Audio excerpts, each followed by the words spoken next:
Hello, and welcome to Out Loud. I'm your host, Anthony Parker. As a resident of the Bronx, it's become very apparent to me that there is obviously a large LGBT existence here, but we just don't have a voice. So today I have D'Essence Romero here, who is also a Bronx resident. She's also a producer here at BronxNet. So D'Essence, tell me, do you know anyone here in the Bronx that identifies within the LGBTQ plus realm that struggles finding either a safe place here or just being able to walk out the door and be comfortable with themselves? Hi, Anthony. It's a pleasure being here. I love what you're doing with your show. Thank you. Thank you for being here. Not personally, but I have heard of experiences how there's still certain areas, if we're just speaking of the Bronx, that they do kind of feel uncomfortable. Because sometimes I guess their sexuality is noticed and it's still not being accepted upon, let's say, the Latinos or the minorities. And they have expressed that sometimes they feel more freer in the city because there's so much going on. No one's really focusing just on them. Yeah. So I don't know anyone personally, but I've heard experiences. Yeah.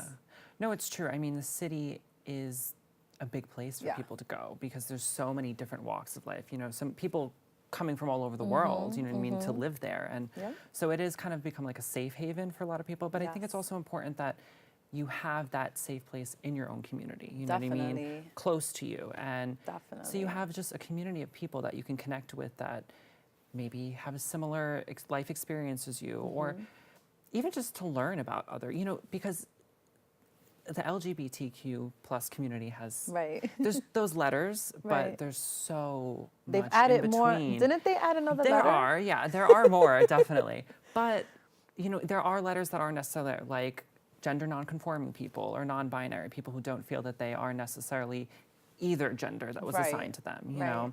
So there's a wide variety of people, you know what I mean? There is. And I think that it's important that even people that are within the community don't even necessarily know all these other sub-communities that are there, they really don't. So and from speaking with others, sometimes they don't really have a reasoning to why they're making others feel uncomfortable in their own community. It's just kind of like a stigma or something that they were taught when they were young, and it's ignorance. A lot of it is ignorance. Yeah, ignorance, just not educated on these things. And like you said, they might have heard something or were taught something as a kid, and it's just kind of something they've stuck with, for their whole life. So it's being uncomfortable in maybe their own skin. But I feel that we need to accept everyone. Love is love. Yeah. It may not be your preference. It may not be something you agree with. Yeah. But let it be. Definitely. I think it's just learning to respect everyone. At the end of the day, we're all humans. Yeah, you know we all what I bleed mean? the We're same. all humans.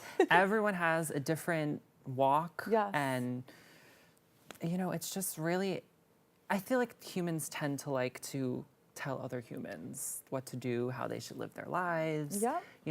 And it's just learning to respect and understand. You know what I mean? You may, or maybe not even understand, just respect someone, and over time they can learn to understand, maybe through getting to know the person or, whatever it may be. But I think it's just, at the end of the day, we're all humans. And like you said, love is love. Love is love all the time. Yeah.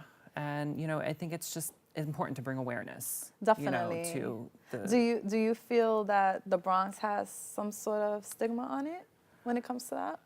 Yes, but it's not just the Bronx. It's not like the Bronx is just the only place. There are a lot of places, you know what I mean? But the Bronx, I think, has been the place that's kind of had to do a lot of catching up.